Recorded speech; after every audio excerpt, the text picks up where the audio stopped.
Happy holiday season. It's December. It's vaguely cold in California, but not really cold. We're not going to have snow, but it's the holidays. Yay! So welcome to my December vlog. What to expect this month. I don't see myself slowing down with reading. In fact, I want to read books more than ever. Without going into too many details, I mean, you've been following me for a while. The holiday season, I knew it would be tricky, and it's already proven tricky in terms of my emotions and feelings about grief. Let's be real. Anyway, I have found myself wanting to disappear specifically into books more than ever. Like, I'm a TV and film girl, but really I've just been wanting to sink into really good stories, which probably means more thrillers if I'm being honest, just because they're so diverting and engrossing, and like it's a very easy way to spend 24 to 48 hours for me. So what am I reading right now? So I started Past Perfect Life, not last night but the night before, so legit December 1st. So I've had this one for a while. I got the physical copy from Book of the Month, but I had the ARC before that, and the only reason I didn't read the ARC from NetGalley is they did that blasted thing. It was like the protected file thing where you could only read it on a single reader, and it was like some weird Adobe thing I had to download to my phone, and then it meant I had to read it on my phone, and it didn't have one of those resizing options where it basically fit the text to the screen, which was causing serious eye strain, and I only managed to read 2 chapters that way. So I'm glad to have the real book because this is right up my alley. So this is more not really a thriller so far. It's light suspense. It's about a girl. She's a senior. She's a high flyer. She's applying to college, and she lives in a small town in Wisconsin with her single dad. And then Allison submits her college applications, and they get bounced back to her, and everything unravels. It turns out her name is not Allison. Her name is Amanda, and she has been missing for 15 years. And I literally just got to that part in the book. I'll say tiny bit slow before then, but I brought it to work so that I could read it on my commute, because when The Secret kicked off, I mean, I'm now devouring through the chapters. Early thoughts, okay, there are a few moments of serious tweeness where like it was almost too cute how she was with her dad, and same thing with her friends. But I like the core premise, so I'm kind of engaged in that. One thing that threw me hardcore last night. So there's actually an inherent logic flaw in this premise, which does bother me. So the whole thing is she applies to college, and the way that she gets caught, or her father gets caught for having taken her, is her social security number gets kicked back by the college, that there's an error with her social security number. And here's the problem with that. You don't need a social security number to apply to college. I even double checked it last night to triple check that I was correct. I am correct. You don't need a social security number to apply to an American university, because you don't have to be a citizen to apply to an American university. Undocumented students can go to university. They can apply to university.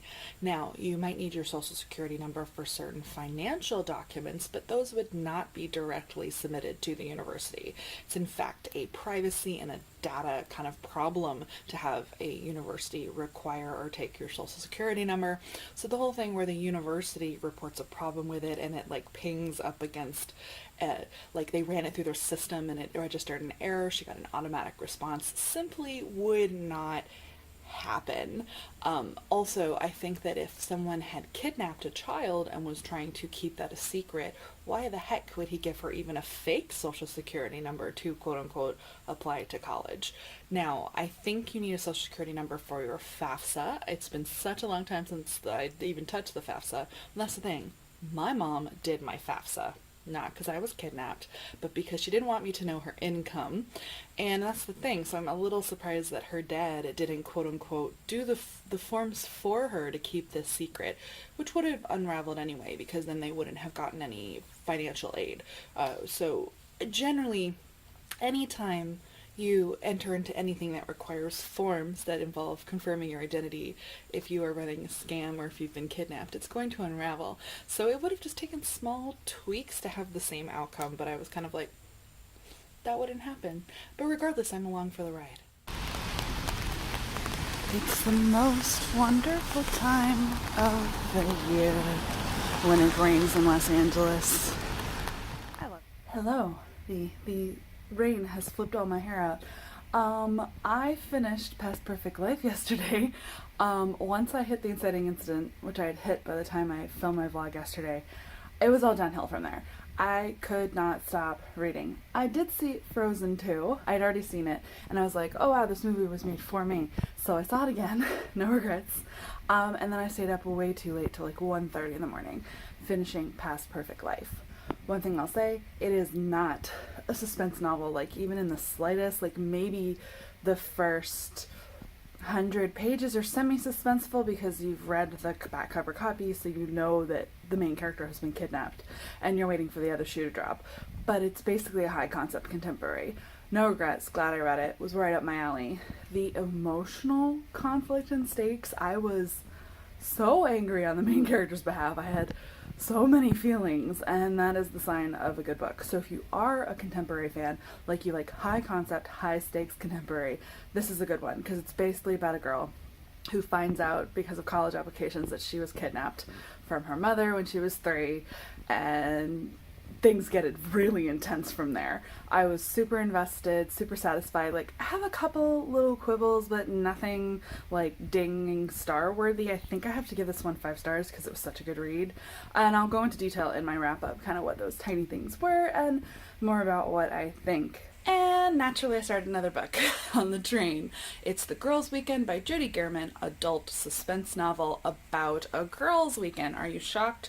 5 college friends reuniting. They haven't seen each other for about 10 years at least, for a weekend at a secluded location. You know, I like secluded locations, and shit is clearly gonna go down. And I'm only on chapter 1, and I'm already fully engrossed in the emotions here. The main character, POV character so far, I don't know if this one's going to be multi-POV, has beef with one of the women who is now a famous best-selling children's author and has a perfect family and hangs out with celebrities. She's like the alpha, and you can tell that the main character, well, A, she's jealous, but B, there's definitely some beef there with Sadie. That's the famous one with her husband Ethan. It's kind of clear that it was very likely the main character's boyfriend in college and Sadie stole him. So there's already very clear hints of extreme drama that's going to go down. I'm very here for this, and I suspect this is going to be a very fast read. I love these sorts of books. It's like isolation, I think murder, I'm pretty sure this one has murder, and drama. Just a tiny update. I think it's been a week since I last filmed, because I have been reading The Girls' Weekend slowly, but not in a bad way. So what I wanted to check in on is, even though this one isn't a 24-hour read or a 48-hour read, it's going to end up being a week at least.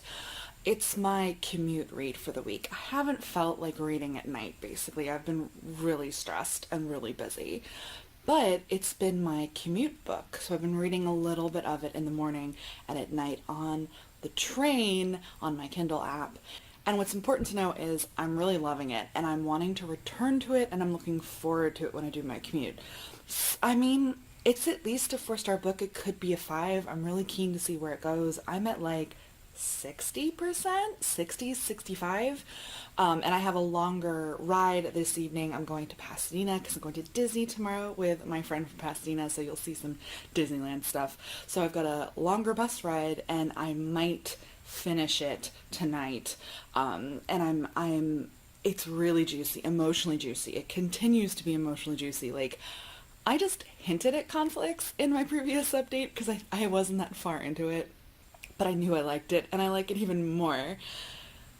These people have some twisted interpersonal relationships. It's really good. So that's where I am right now. And the reason I'm going to Disneyland is my treat yourself for my book deal was a Disneyland annual pass. So I'm going to be going to Disneyland a lot in the next year because I need to go at least once a month for it to be worth the money. So about to not become a Disney head, but that's not even what they call it, pretty sure. But I'm about to get really comfortable with Disneyland. I'm at Disneyland! Happy early birthday! And it's raining, so I've got water in here, but look, my friend got me a Disney Princess palette from ColourPop for my birthday. So I just saw Simply Kenna. I know she's changed her name, but I feel like I've seen like YouTube royalty / fame, drama fame, and I'm really feeling it. Your safety, please remain seated.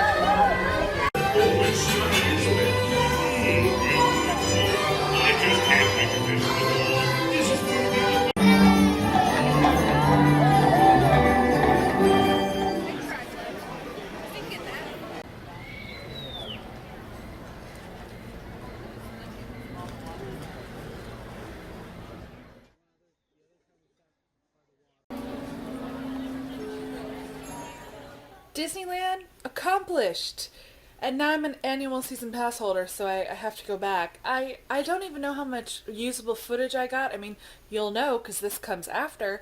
I was distracted by actually doing stuff all day. It's the problem with vlogging. If you actually want to enjoy your life, you kind of end up being bad at it. I digress. I finished that book. I finished it the night before I went to Disneyland. I finished The Girls' Weekend. I haven't decided on a 4 or 5 star review. I mean, I'll review it before this goes up, but usually I write the review the night after I finish the book, but I didn't this time. I'm going to marinate in it a little more. A part of me, it was a great reading experience. I liked the ending. It wasn't one that fell apart at the end, but there's something about the way it finished. It might be 4. It might be 4. Still actually highly recommend it though. If you like those tropes that I've talked about as much as I do, you should read it. It satisfyingly delivers on the tropes that it works. And even though I had to get up at 6 o'clock the next morning to go to Disneyland, that's the one part about this I think I'm gonna hate.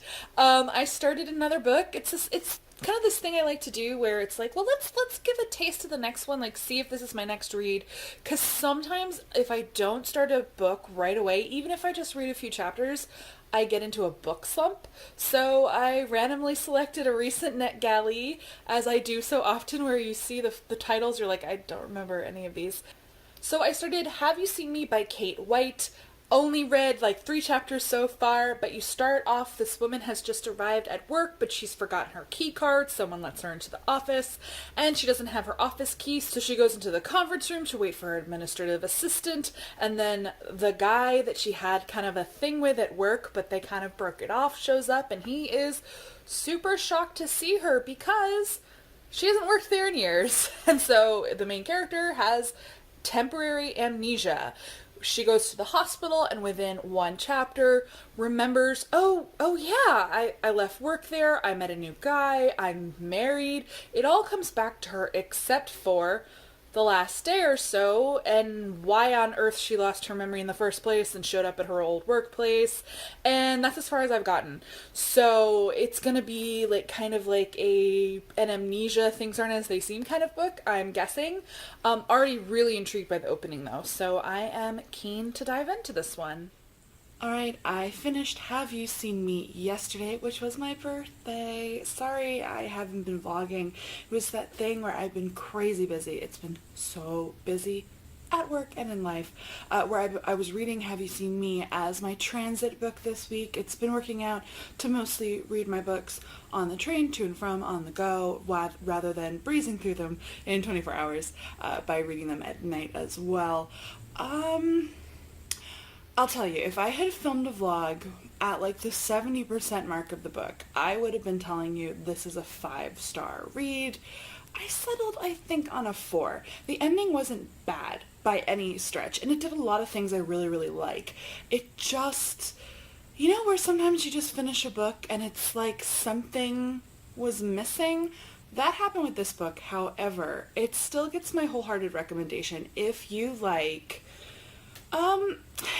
it's kind of domestic suspensey, but it's the trope where the woman, the main character, cannot remember 72 hours of her life, and she's trying to piece together what happened, and it intersects with the whole childhood mystery thing and finding the body of a kid when she was 9. I loved the back and forth there. She had a lot of people in her life, a lot of tricky interpersonal relation stuff. The red herrings were fantastic. I suspected everyone of lying to her. I really liked all of that tension that came from that, where I was just not trusting people. So it was a very good, tense read. I just didn't 100% love the ending, but I still, I do recommend it if you like those kinds of slow burn, tense reads that come from it's the amnesia trope, but it's also the, people are lying to you, what happened in your past kind of thing. I liked both of those a lot. And since I finished it on the train last night, I just picked another book for my Kindle. So I started The Other Misses by Mary Kubica. I think it's coming out next year. So far, all I know, this family has moved to Maine because this woman, Sadie, her husband, Will, his sister killed herself, leaving them her house and guardianship of her 16-year-old daughter, Imogen. So they have moved to Maine, and it's got this nice, sleepy, creepy Stephen King vibe that I like. I could definitely picture it, having watched many Stephen King adaptations, this town in Maine. And a woman down the street is murdered. And all I've gotten so far, I'm maybe 5% in, no more than 10% in, is there's also a second chapter POV, a woman named Camille, who used to be Sadie's roommate and is the reason she met her husband. That's all I know so far, meaning I know Camille there's something wrong with her, and Sadie is in this new life in Maine, and things aren't going swimmingly. Imogen, her niece, hates them and is really terrible, and then this neighbor is murdered. So that's all I know so far, and I know the title, The Other Misses, so I'm trying to figure out what that means. We do know, in chapter 1, that Will cheated on Sadie, but they're working through it, so there's question marks about kind of what is going on with that and how the title comes in. Don't you both love and hate how titles are almost conceptual spoilers themselves, and they can really color your reading experience? Previous one that I read, The Other Wife, I knew immediately there had to be another wife, and that definitely colored my reading experience, not in a bad way. Sometimes I Lie is another great example, where you knew going in, unreliable narrator. For better or for worse, titles are really, really interesting with thrillers. So this one, there has to be another Mrs., whatever that is going to mean. So far so good. Look what I got! My editor just sent this to me in the mail. Yay! So this is my paperback. First time I'm seeing it in person. They put a preview chapter of The Stars We Steal in it. I feel like a real author. That's so paperbacky. Oh, they're really gorgeous. Oh, look at this. I'm so happy, and this means I should be getting my final copies of The Stars We Steal soon too, just the paperback was ready first, so this is out February 4th alongside my new hardcover.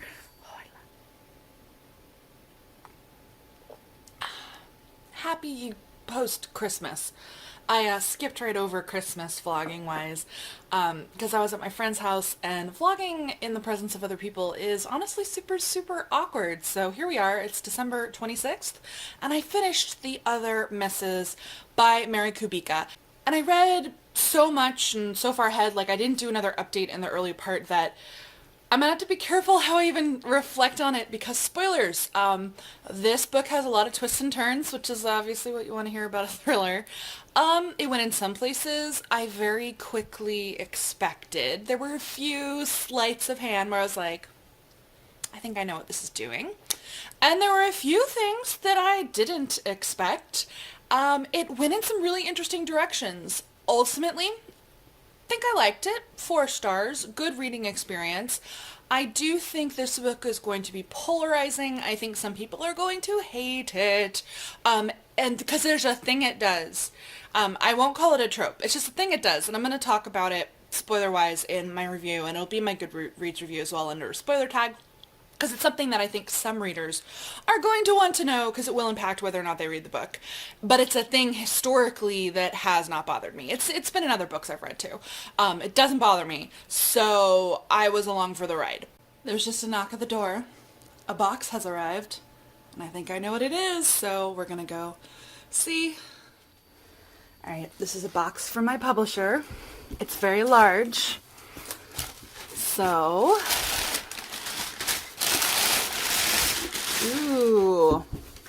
I thought it might be my hardcovers, but even better, it's an entire box of paperbacks. Yay, so these are my author copies. So whenever you get a traditional book deal, there are a specified number of author copies in your contract. So it's a number that they have to send you for yourself. I think my number might be 20. So yeah, giant box of books. That was exciting. So in conclusion on Mary Kubica, the other misses. I think it could rub some people the wrong way, but other people I think might really like it. It is a solid domestic suspense with some good unreliable narrator. The main character is definitely an unreliable narrator. As you get further into her POV, you get a greater sense of how much anxiety she has. So it's one of those classic main character has the kind of anxiety where you're not quite sure you trust her. So I thought it was a pretty good read. And here is your Zen post-Christmas kitty bathing. Oh, this is Teddy on the left and Pete on the right. They love each other.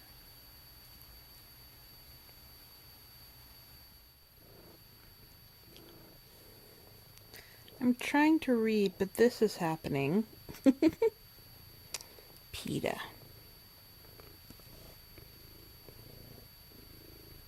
So I started Perfect Little Children by Sophie Hannah. She took over the Agatha Christie series. Oh, PETA. Made semi-famous by the Dan Mallory article in the New Yorker that she was the person who took over the Agatha Christie series and he was her editor. And this is an unrelated title. I saw it in NetGalley, so I requested it. And it's got a weird premise, a little bit sci-fi. This woman goes to kind of spy on an old friend, and her friend gets out of the car, and it's been 12 years since she's seen her, and her kids have not aged a day, and it's been 12 years. So her 3 and 5-year-old are still 3 and 5, and that's as far as I've gotten. Right now, she's talking to her husband and trying to figure out if she's crazy or some kind of logical explanation for this. Makeup post-holiday pro tip from me. So I just bought this, which you can see retails $42 for $25. It's on deep discount because they couldn't move all of the units. So obviously it's going to be a risk. If you don't buy one of the Sephora favorites that you really, really want, it could sell out, but this one did not. And I had actually decided not to buy it because I evaluated the lipstick shades, which I'm happy to have for $25. Less happy for $42 because they just weren't shades I thought I needed. But it works out because I had actually evaluated this for purchase and I just got this for $25. Nothing like magic hour in Los Angeles. There's just something about the lighting on my balcony that, oh, it's so nice. I finished Perfect Little Children by Sophie Hannah. I flew through it. It was a 24-hour book because it was weird. It was really, really weird. It got weirder from that point where I last gave the update. I feel like I have to be really careful about how I talk about this book, but I liked it. I gave it 4 stars. It's a solid, twisty domestic suspense because the main character is a mom and she actually, this surprised me, she ends up bringing her whole family into it. So she does the investigating with both her husband and her teenage daughter, which it was almost like a crack family team trying to get to the bottom of this. And there was a lot of kind of misdirects and people trying to gaslight the main character and you as the reader trying to guess what was going on. I liked it. But yeah, look for more on that in my wrap-up, which is going to go up soon. I'm going to go into more details about the specifics of this one. So that is the end of my reading month. It is literally the end of December now, ready for the new year. As always, guys, thank you so much for watching. Give this video a thumbs up if you like it, and if you're not already subscribed to the channel, go ahead and do that. I post new videos 2 to 3 times a week, and as always, happy reading.